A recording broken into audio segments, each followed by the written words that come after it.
Bonjour à tous, bienvenue pour le journal télévisé du 7 février 2014. Au sommaire,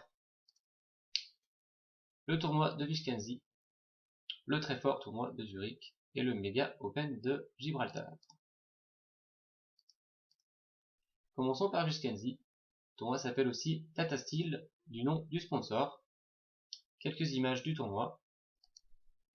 C'était la 76e édition. À noter l'absence du champion du monde Magnus Carlsen, ainsi que celle de Kramnik. Pour la première fois, deux rondes ont été jouées à Amsterdam et à Eindhoven.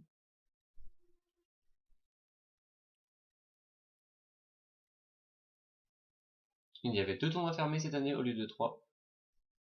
Kasparov a visité le tournoi, comme vous pouvez le voir sur les images. Le classement du tournoi A, le Masters. Très belle victoire de Levon Aronian avec 8 sur 11. Et encore, en perdant la dernière ronde contre Van Velde, dans une position supérieure, il a gaffé dans les notes. Il n'a perdu que cette partie-là, pour 6 victoires. Tournoi très très impressionnant, un plateau très relevé avec pratiquement que des joueurs à plus de 2700 elo. Performance à 2913 et 13 points elo empochés. Il devance Giri et Karyakin d'un point et demi.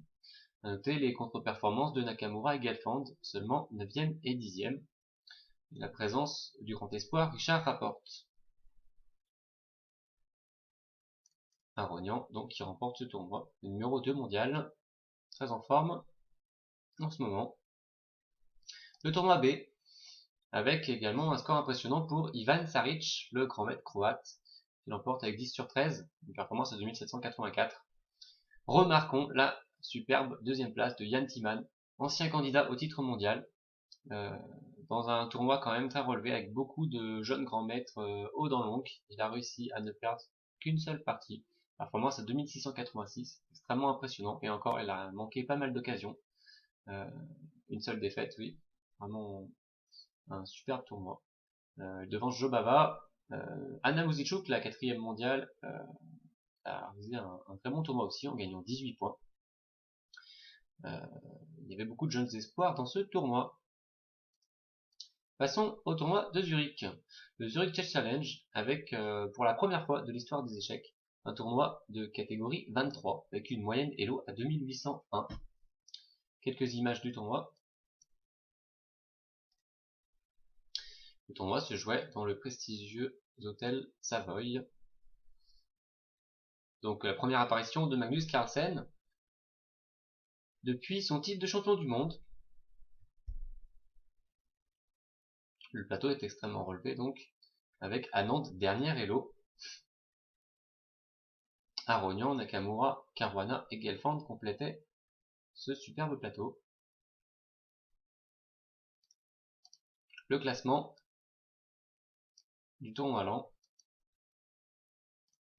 avec la victoire attendue de Magnus Carlsen, qui gagne avec 3 victoires et 2 nuls ce tournoi de 5 rondes, assez court. Il l'emporte devant Levon Aronian, qui a poursuivi sur sa lancée de Viskensi, même si là aussi il a perdu la dernière ronde, cette fois contre Caruana. Il a menacé Carlsen longtemps au classement. À noter que Nakamura a bien failli battre Carlsen pour la première fois en partie classique. Il l'avait totalement dans les cordes et il a glissé dans le Zaknot. Il a même fini par perdre la partie.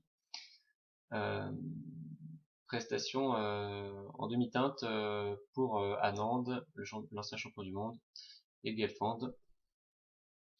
Il y avait également un petit tournoi rapide le dernier jour, remporté par Corana avec la surprise de défaite pour Carlsen.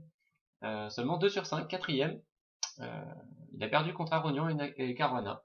Et au combiné, puisque le Zurich Challenge était un combiné entre le classique et le lent, et bien c'est Carlsen qui s'impose seulement de justesse devant Aronian et Caruana, un point derrière. Le classique comptait 2 fois plus que le rapide, il faut quand même le signaler, avec la petite remontée de Nakamura et Anand très décevant en rapide avec 3 défaites consécutives et 2 nuls. Passons à Gibraltar. Le très très fort Open de Gibraltar, puisqu'il y avait 9 joueurs à plus de 2700 elo. Donc le joueur anglais Mickey Adams, le numéro 1 français Maxime Vachier-Lagrave, le tenant du titre Vitugov, ainsi que Vassili Ivanchuk ou encore Kamsky. Quelques images du tournoi.